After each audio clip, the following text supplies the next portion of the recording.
రాష్ట్రమంతటా క్రిస్మస్ సంబరాలు షురూ అయ్యాయి. సికింద్రాబాద్ వెస్ట్ మారేడ్పల్లిలోని సెయింట్ మేరీస్ చర్చిలో మరికాసేపట్లో ప్రార్థనలు మొదలవనున్నాయి. ప్రేయర్స్ లో పాల్గొనేందుకు క్రైస్తవులు భారీగా చేరుకున్నారు.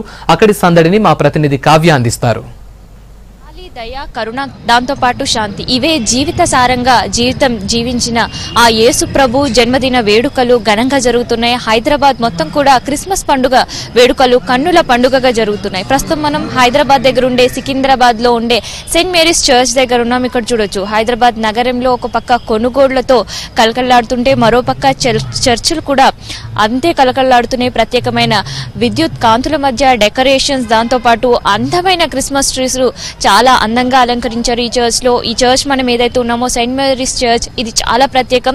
దాంతో పాటు దీనికి 171 సంవత్సరాల ఘన చరిత్ర కూడా ఈ చర్చ్ కుంది. అందుకే పెద్ద సంఖ్యలో ప్రతి ఏడాది కూడా ఇక్కడ క్రిస్మస్ వేడుకల్లో పాల్గొంటుంటారు. కేవలం హైదరాబాద్ వాసులే కాదు, ఇక్కడ నుంచి విదేశీయులు సైతం ఆ జీజస్ ని ప్రార్థించడానికి ఇక్కడికి వస్తూ ఉంటారు. మనం చూస్తున్నాం, ఇప్పుడిప్పుడే ఇక్కడ తాకిడి కూడా ప్రారంభమైంది. 10:30 అనంతరం ఇక్కడ మాస్ గా ఒక వందల సంఖ్యలో కూడా ఆ జీజస్ కు ప్రార్థనలు చేయబోతున్నారు.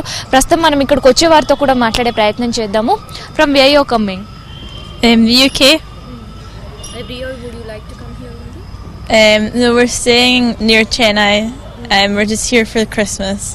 I'm also from the UK, and we're doing volunteer work near Chennai. So we thought we'd come to Hyderabad for Christmas to spend time with some other volunteers.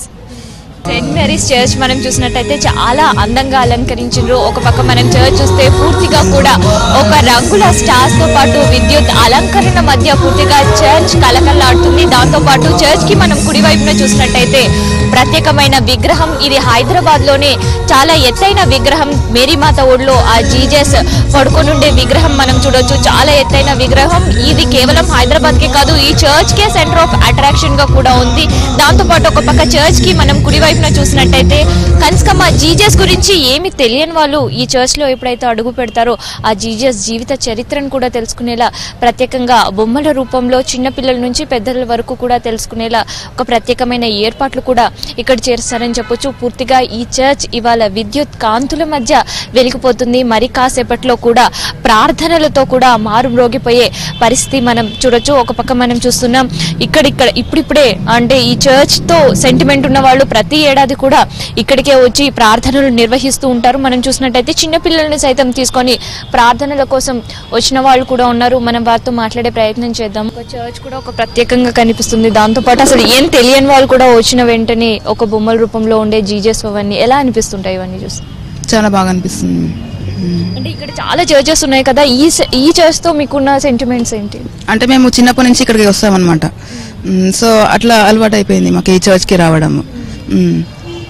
10:30కు ప్రారంభమయ్యే కార్యక్రమాలు, అంటే ప్రార్థనతో కార్యక్రమాలు ప్రారంభమై దాంతోపాటు కల్చరల్ యాక్టివిటీస్ కూడా ఇక్కడ జరగబోతున్నాయి. సాంగ్స్తో ఈ కార్యక్రమాలు 1:30 అనంతరం ముగియబోతున్నాయి. దాని తర్వాత తెల్లవారుజామున మళ్ళీ 7, 6:30, 7 నుంచి మళ్ళీ ప్రత్యేకమైన ప్రార్థనలు ప్రారంభం కాబోతున్నాయి. ఇది ప్రస్తుతం ఇక్కడ సెయింట్ మేరీస్ చర్చ్ దగ్గర ఉండే క్రిస్మస్ సందడి. ఓ టు స్టూడియో.